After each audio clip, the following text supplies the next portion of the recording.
la doctora Karina Martínez va a dar la ponencia titulada Toxicología computacional, fundamentos y desarrollos recientes.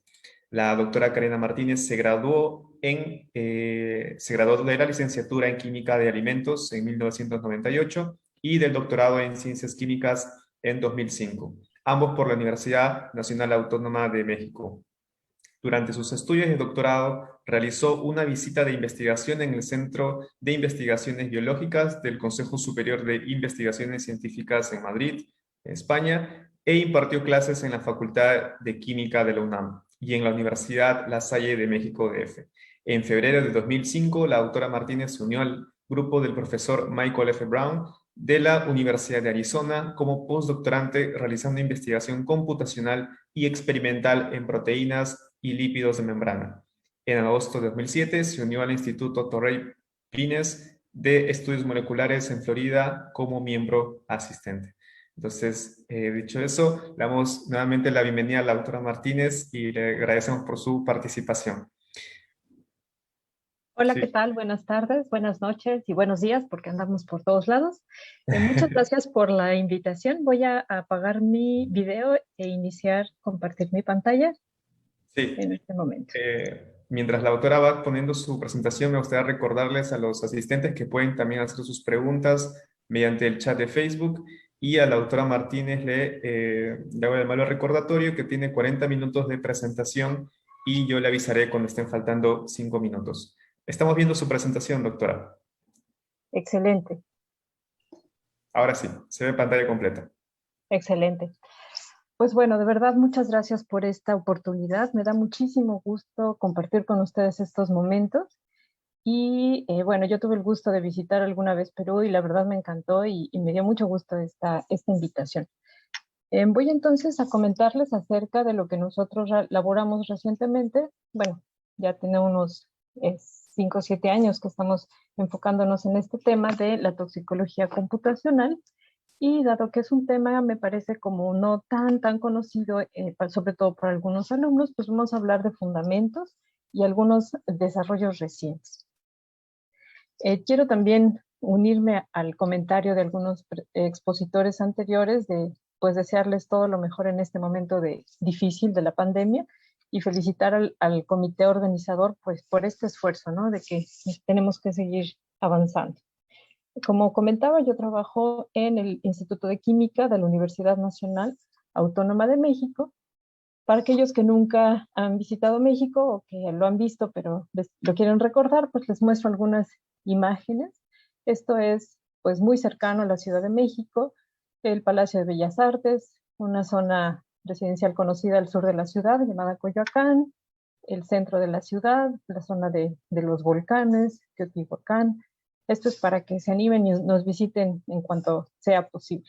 Y por supuesto algo de gastronomía que me parece que es bien recibida en muchos lados. Algunos de ustedes pues ya conocen la UNAM. Estos son algunos de los edificios principales en el campus principal, que es la ciudad universitaria en Ciudad de México. Esta es quizá el edificio más emblemático, es la Biblioteca Central, y este otro edificio de acá pues es el edificio de Administración General, llamado Torre de Rectoría. Cuenta también con un estadio olímpico, y pues algo interesante por mencionar es que este edificio central tiene unos murales de Juan O'Gorman, en donde se muestra en el ala norte el pasado prehispánico, en el ala sur el pasado colonial, en el oriente el mundo contemporáneo y en el poniente la universidad y el México actual. Entonces creo que es bonito e interesante pues conocer un poquito de los diferentes lugares. El Ciudad Universitaria fue reconocida por la UNESCO como Patrimonio Cultural de la Humanidad. Bueno, la UNAM es bastante grande, creo que eso es pues conocido y sabido, pero me parece importante y bastante impactante el número de algunos números que mencionar. Por ejemplo, hay alrededor de 350,000 alumnos. Esto es una cifra un poco viejita, pero vamos, estamos más o menos en ese orden. Habemos alrededor de 12,000 académicos de tiempo completo, Se realizan decenas de miles de actividades artísticas y culturales, 26 museos, en promedio 6 libros al día se editan, más de 2.000 edificios, 134 bibliotecas, servicios de supercómputo, y también es importante la UNAM para México porque da servicios a nivel nacional. Estos servicios nacionales incluyen, por ejemplo, el servicio sismológico. Ustedes saben que en México pues, es zona sísmica, y también el monitoreo de volcanes. Entonces, pues cumple una función a nivel nacional bastante importante. Otro punto que también creo que no es tal vez tan conocido es en dónde hay presencia de la UNAM en otros países. La UNAM tiene edificios básicamente en todo el país, en todo México. También cuenta con instalaciones en Costa Rica, Estados Unidos, Canadá, España, Francia, Alemania, Reino Unido, Sudáfrica y Chile. Si ustedes gustan más información de todo lo que ofrece y si gustan visitarnos por cualquier cuestión, pues pueden visitar la página del portal general de la UNAM. Pues ya más enfocados en nuestro grupo de trabajo, pues quiero mostrarles quiénes son las personas que laboran en nuestro grupo de investigación. Estos son los chicos que están actualmente laborando con nosotros: el doctor Abraham Madariaga, el doctor Jesús Naveja, Bruno Hernández, José Rosas, Alejandro Hernández, Andrés Marmolejo, Mateo Herrera, Fernando Cosme, Osmundo Sánchez, Eric Correa y Daniel Prieto. Me tomo estos instantes pues porque son realmente la gente que realmente hace mucho de la labor, y me gusta mucho decir que somos pues un equipo. Esta es nuestra página de internet en caso de que ustedes quieran contactarnos o tener más información. Bien, en esta charla les voy a hablar de generalidades de la toxicología computacional. Voy a mencionar muy brevemente los 5 principios de la OPE para la generación de modelos QSAR para la predicción de toxicidad. Uno de esos principios es justamente el dominio de aplicación. Entonces, para ello voy a introducir el concepto de espacio químico y el dominio de aplicación. Algo que me parece relevante, pues para que lo puedan después meditar y utilizar, pues qué recursos tenemos disponibles y a dónde acudir para saber más, y concluiré con unos mensajes a recordar. Existen varias definiciones de toxicología computacional y esta es una que me parece bastante completa. Es la rama de la toxicología que se ocupa del desarrollo y uso de modelos computacionales para comprender y predecir interacciones y efectos tóxicos de sustancias químicas en organismos biológicos. Estas sustancias químicas pueden ser contaminantes en el aire, agua, suelo y en los alimentos, y los organismos biológicos pueden ser a nivel poblacional, individual, celular o molecular. En las charlas anteriores se mencionaron algunos puntos interesantes en donde se converge con la computología computacional. Y lo que mencionaba justamente el doctor Montserrat, pues básicamente me ganó en esta diapositiva, porque justo está aquí. Él mencionó básicamente las metas dentro de esta área. Una de ellas es priorizar los ensayos experimentales, otra es dar información de mecanismos de acción y en algunos casos poder sustituir los ensayos experimentales tradicionales. Para lograr estas metas, entonces, bueno, nos tenemos que plantear diferentes métodos y tareas. Una de ellas es colectar grandes volúmenes de información experimental. A esa información se le van a aplicar modelos matemáticos o modelos de aprendizaje computacional, y esto nos va a permitir o nos va a ayudar a la toma de decisiones. Todo esto nos va a servir para diferentes cosas. Por ejemplo, para dar explicaciones mecanicistas de estos efectos tóxicos, para generar hipótesis medibles de diferentes modos de acción, y para proponer relaciones de eventos biológicos que conducen a efectos adversos. Esto en inglés pues, se conoce como Adverse Outcome Pathways. ¿Hacia dónde vamos? ¿Qué hace falta? ¿Hacia dónde dirigir esfuerzos en el tiempo que viene? Pues bueno, esto está resumido aquí como una proyección que se refiere a incrementar la disponibilidad de bases de datos privadas y públicas y comerciales, perdón, desarrollar modelos computacionales más modernos. Cada uno de esos puntos pues sería bastante largo abordarlos y bueno, pues los invito a que nos pongamos en contacto y en comunicación para poder abordar cada cosa pues de manera más detallada. Uno de los usos más importantes o más conocidos y relevantes de los modelos computacionales en el caso de toxicidad tiene que ver con los 5 principios de la OCDE para el uso de modelos QSAR para la predicción de toxicidad. Esos principios están descritos justo aquí. Primero es tener el endpoint o la evaluación biológica debe estar definida. Tengo que decir con precisión qué dato biológico quiero predecir. Tengo que describir el algoritmo para que no quede duda de cómo lo estoy haciendo. Tengo que describir esto que se llama dominio de aplicación, que es lo que voy a abordar un poquito más adelante. Tiene que haber medidas apropiadas de estadísticos como la bondad de ajuste, robustez y predictibilidad. En su caso, cuando fuera posible, hacer una interpretación mecanicista. Entonces, describir cada uno de estos puntos pues nos llevaría bastante rato. Entonces, me voy a enfocar en uno de ellos a manera de ejemplo de cómo podríamos abordarlo. Entonces, hablaré del dominio de aplicación, empezando por la generalidad del uso de la información. Quizá algunos de ustedes han escuchado esta metodología general que se llama Knowledge Discovery in Databases o KDD. Esta metodología es muy general para el uso de información, utilizando métodos de informática para generar ideas y para poder utilizarlo en aplicaciones. La base de la pirámide son los datos crudos, es decir, yo colecto mucha información y esa va a ser mi base del modelo que estoy generando. Esa información la voy a ordenar.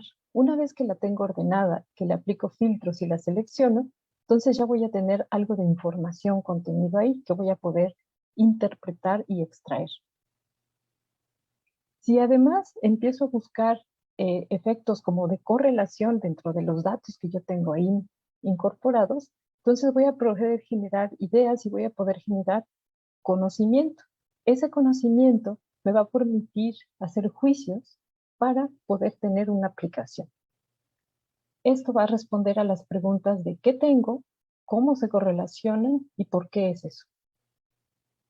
Como les comento, este flujo de trabajo es muy general y se utiliza para muchas cosas. Una de ellas, por ejemplo, pues es en el descubrimiento de fármacos, que no dista mucho, de hecho, para la predicción de efectos tóxicos.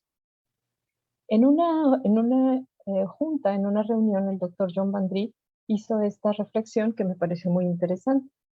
Dice, in drug discovery, the treasure is in the molecules. Es decir, en nuestras moléculas, en nuestros conjuntos de datos, es en donde tenemos ese tesoro de información, va a ser nuestra base. Con ese tesoro, con esos datos, vamos a poder generar modelos, predecir cosas, para después hacer validaciones e interpretar esa información.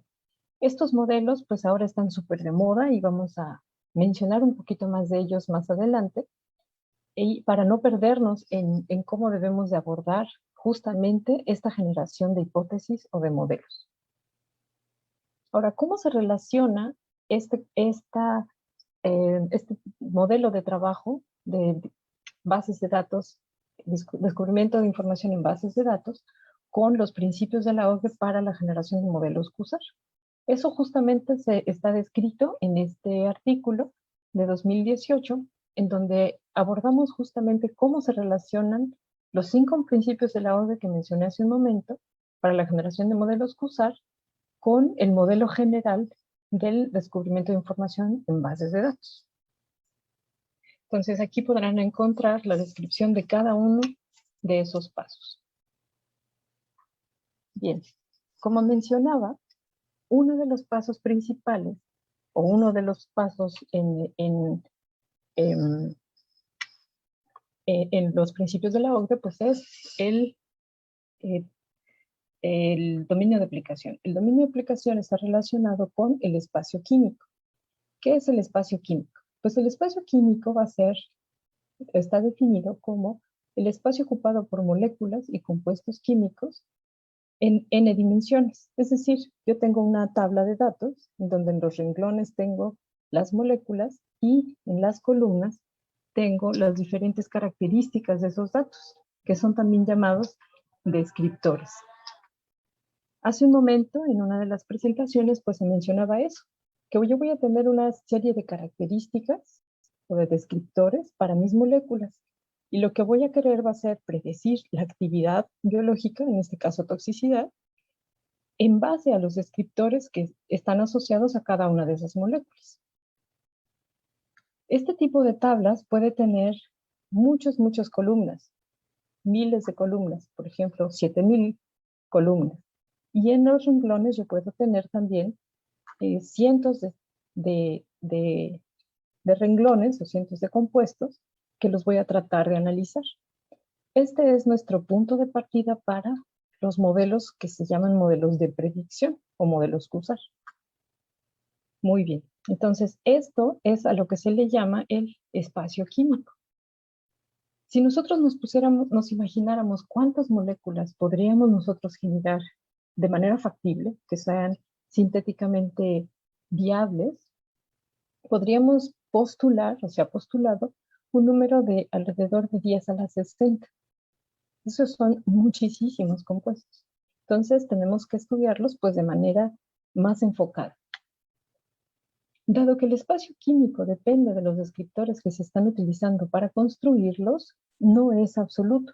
Depende de qué descriptores ocupe, es el grupo de datos que voy a analizar y va a ser entonces específico para esos datos.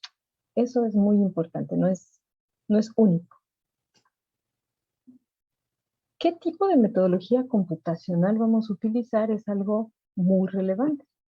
Hace un momento se mencionaba también el uso de métodos que se llaman, que están basados en mecánica molecular. Por ejemplo, se mencionó en los modelos de docking.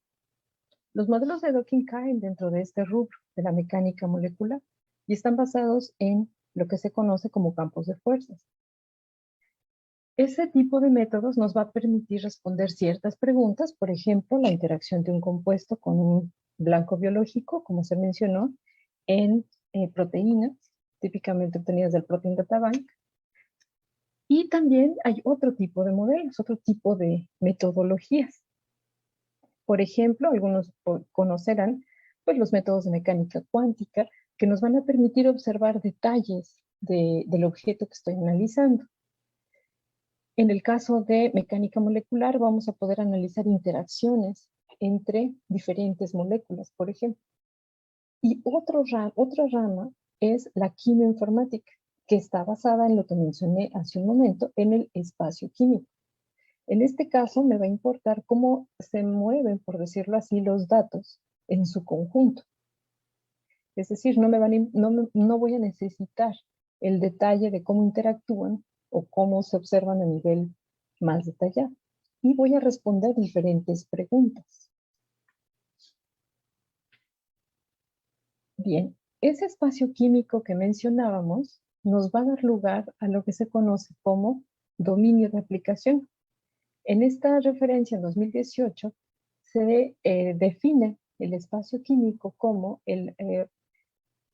la región calculada del espacio químico de los datos de entrenamiento que va a ser utilizado para generar un modelo QSAR. Aquí se está hablando ya de algo que se llama los datos de entrenamiento y como les menciono, pues sí, requeriríamos mucho más tiempo para describir cada uno de los pasos, pero basta decir que una vez que tengo seleccionado un grupo de datos, el espacio químico, es decir, las características o los descriptores que estoy usando para esos compuestos, me van a generar eso que va a ser llamado el dominio de aplicación. Si lo viéramos de manera muy simple, si tuviéramos dos ejes, sin importarnos ahora qué quieren decir estos ejes, y yo pongo los puntos negros, yo puedo dibujar un círculo que me describe el área que cubren, perdón, esos puntos negros. Si ahora yo tengo los puntos verdes y los puntos rojos, yo puedo decir que lo que está dentro del círculo está dentro del dominio de aplicación y lo que está fuera del círculo está fuera del dominio de aplicación. Es decir, lo que yo describa dentro del círculo lo voy a predecir con bastante más confiabilidad y lo que quede fuera del círculo no lo voy a poder predecir. No sé cómo se comportan los datos fuera del círculo. Ahora noten que aquí tenemos un punto que cae justo en la línea que no está ni dentro ni fuera. Entonces, ¿qué hacer con esos datos? En este trabajo del doctor Chris Barber, ellos reportan y mencionan algo que me parece muy importante.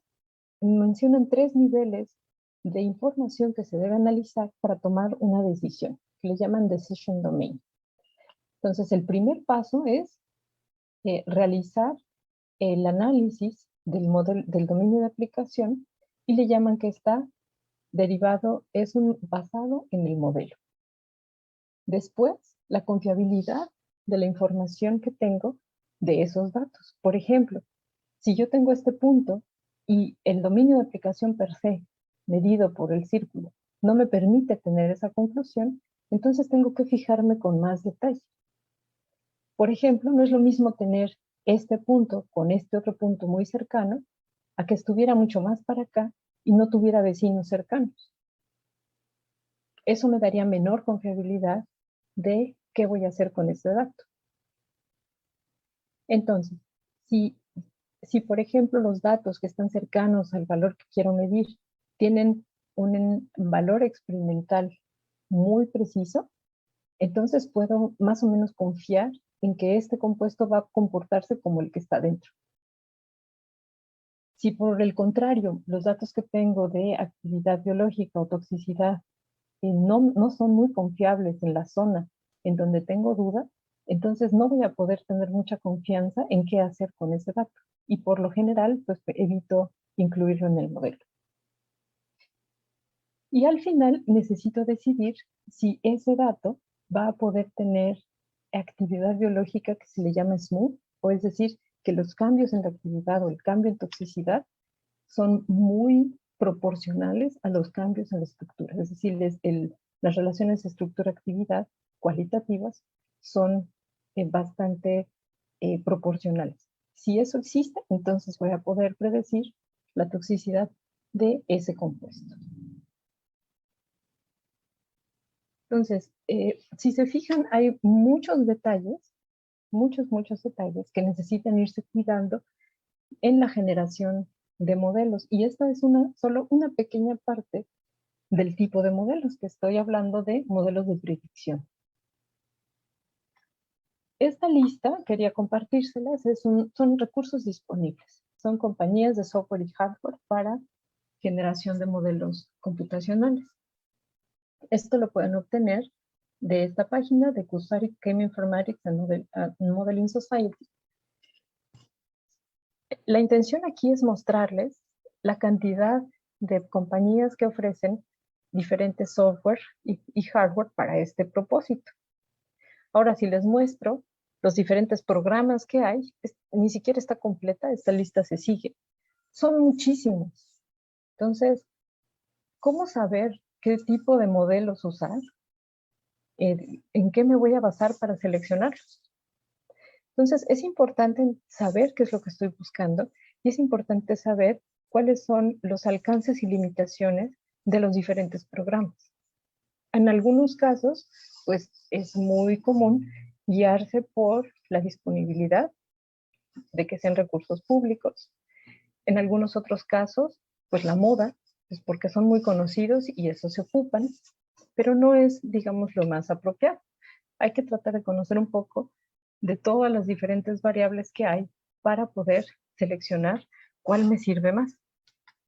Y algo todavía un poquito más abierto, donde hay que tener incluso más cuidado, es en los servicios en línea. ¿Por qué? Porque estos servicios pueden ser muy relativamente fáciles de implementar, relativamente fáciles de usar, pero hay que conocer cómo funcionan para poder tomar conclusiones y decisiones más, más veraces. Entonces, para poder saber esos detalles, para poder discernir qué programa utilizar, como les comento, hay que saber cómo funcionan y existen reviews que nos permiten conocer justamente eso. O sea, en lugar de nosotros evaluar todos los programas y después decidir cuál, pues existen reviews que se dedican a ese tipo de comparaciones. Este artículo me gusta bastante recomendarlo porque justamente habla de los modelos que usar para la toma de decisiones en la toxicidad de sustancias químicas. Es una mini monografía. Y por ejemplo, en este artículo que continúa aquí, hablan de este programa de Derek, lo comparan con TopCat y con muchos otros programas, y al final uno puede formarse un criterio de cuál de los programas disponibles sería más útil. Es como si dijéramos que quizá el programa más utilizado, o sea, más popular, o el que está disponible gratuitamente, tal vez no nos está dando resultados confiables, o tal vez sí, pero no lo sabemos. Entonces, hay que tomar en cuenta este tipo de análisis para poder seleccionar los recursos que nosotros necesitamos para el proyecto en particular. Bien, dado que varias personas en la audiencia, asumo que son pues estudiantes, quise poner esta lámina para mencionar en dónde puede tener impacto el área de la toxicología computacional. Pues resulta que puede tener impacto a diferentes niveles, por ejemplo, a nivel gobierno, a nivel academia o a nivel industria. Es decir, puede haber un campo de trabajo bastante amplio para personas dedicadas a este tipo de investigación y de trabajo. En cuanto a agencias de gobierno, pues estas son algunas dos de las que podemos mencionar. Por ejemplo, en la Agency for Toxic Substances and Disease Registry, que lo maneja CDC, el Center for Disease Control, en donde labora la doctora Patricia Ruiz, y que ellos tienen trabajando en un laboratorio de química de toxicología computacional y permiten tener análisis de riesgos y predecir efectos que pueda haber en la población para poder presentar alertas y pues obviamente para el cuidado de la sociedad. Otro de los portales que les recomiendo visitar es este llamado Actor. Actor es manejado por la EPA y contiene información de datos de toxicidad de muchísimos compuestos, en este caso de 70,000 compuestos químicos con sus estructuras y datos experimentales que van a ser pues fundamentales para poder desarrollar los modelos.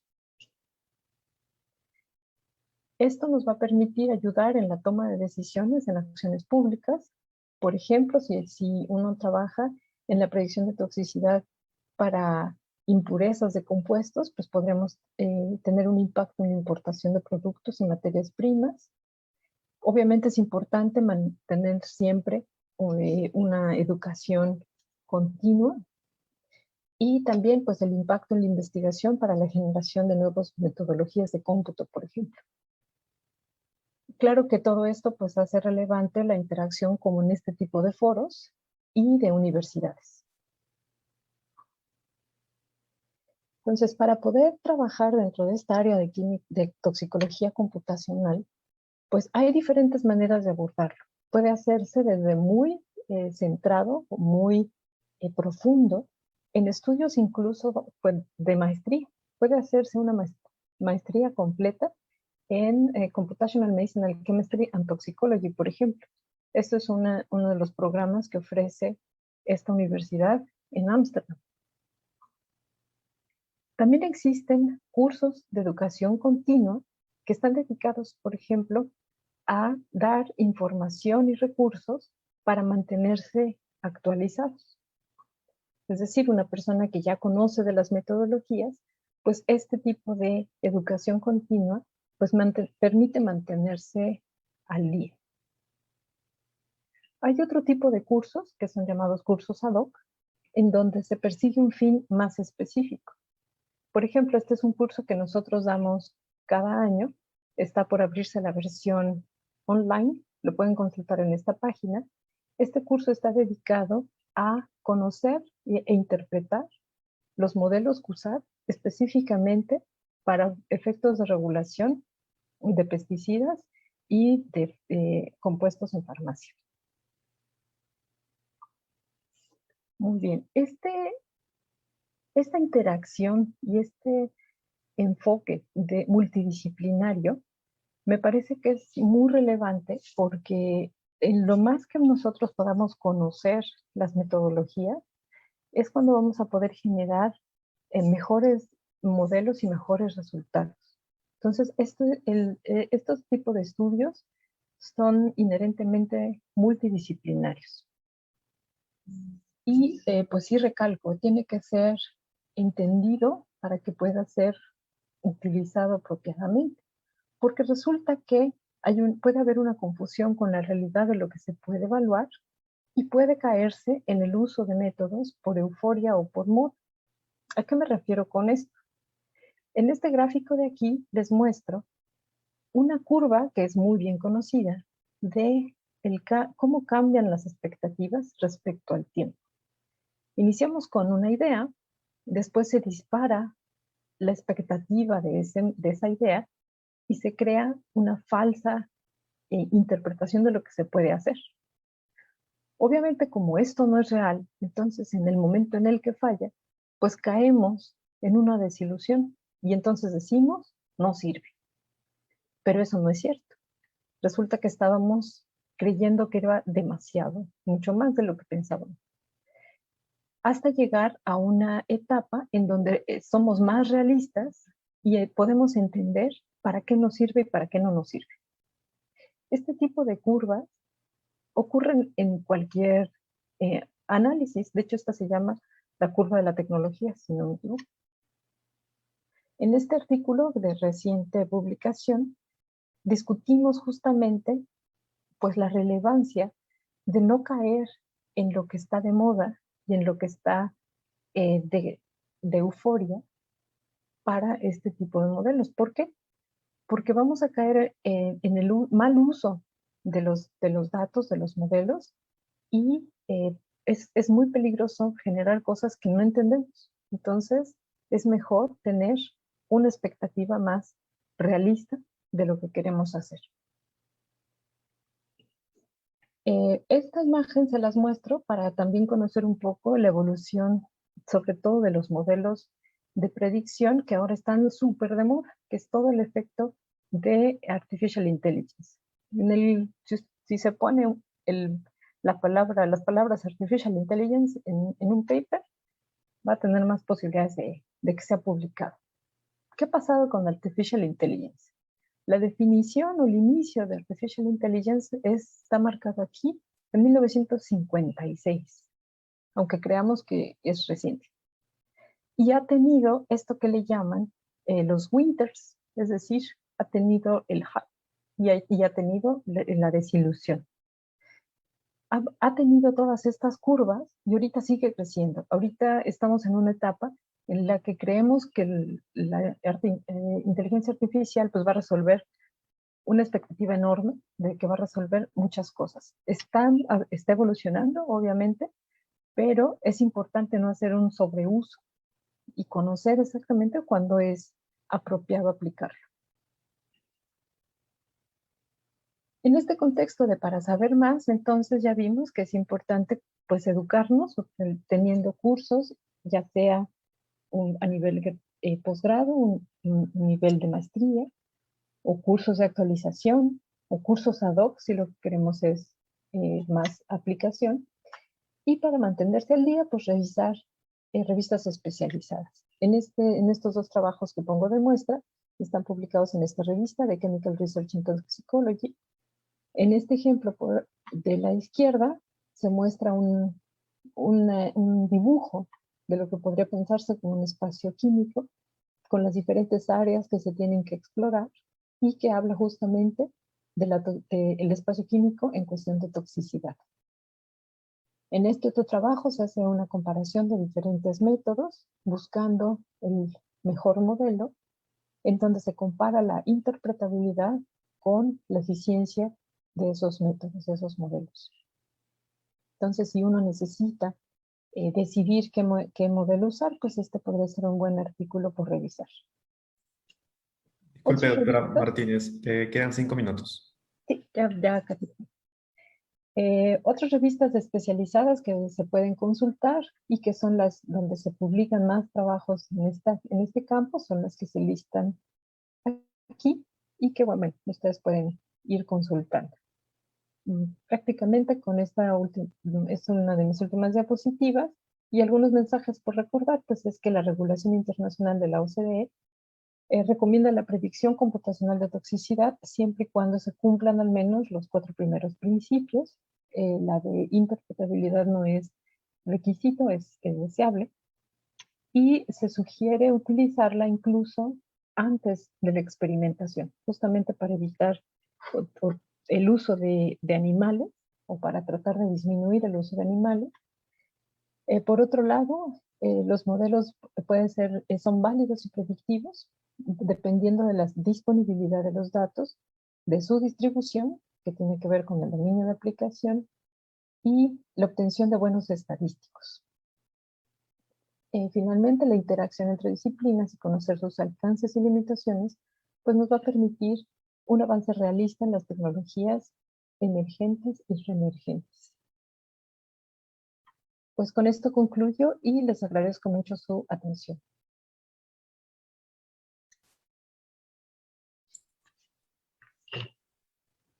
Muchísimas gracias, doctora Martínez, por su excelente exposición.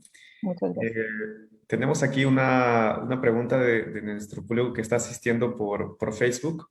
Es Alejandro Chávez Quispe consulta. Y me parece que es una pregunta que muchos realmente nos hacemos. ¿Considera que en algún momento los ensayos in silico de evaluación de toxicidad de sustancias reemplazarán a los ensayos en animales? Esa es una muy buena pregunta y de hecho está puesto en la regulación. La OCDE de hecho sugiere o casi obliga, por ejemplo, en Europa al uso inicial de métodos in silico para justificar primero hacer los estudios in silico antes de los estudios experimentales. Claro. Sí, doctora. Muchísimas gracias. Por el momento esa fue la única consulta, pero realmente muy interesante el tema que usted trajo a colación, porque también, a pesar de que quizás en otros países no parezcan, quizás en el Perú es un tema bastante poco explorado, ¿no? Entonces, realmente es muy bueno que usted justamente esté presente con nosotros para poder también darle esa oportunidad para ampliar, en todo caso, esta visión en la toxicología. Muchísimas gracias, doctora Martínez, por su participación. Muchas gracias a Realmente ti. muy agradecidos. Gracias, doctora. Gracias.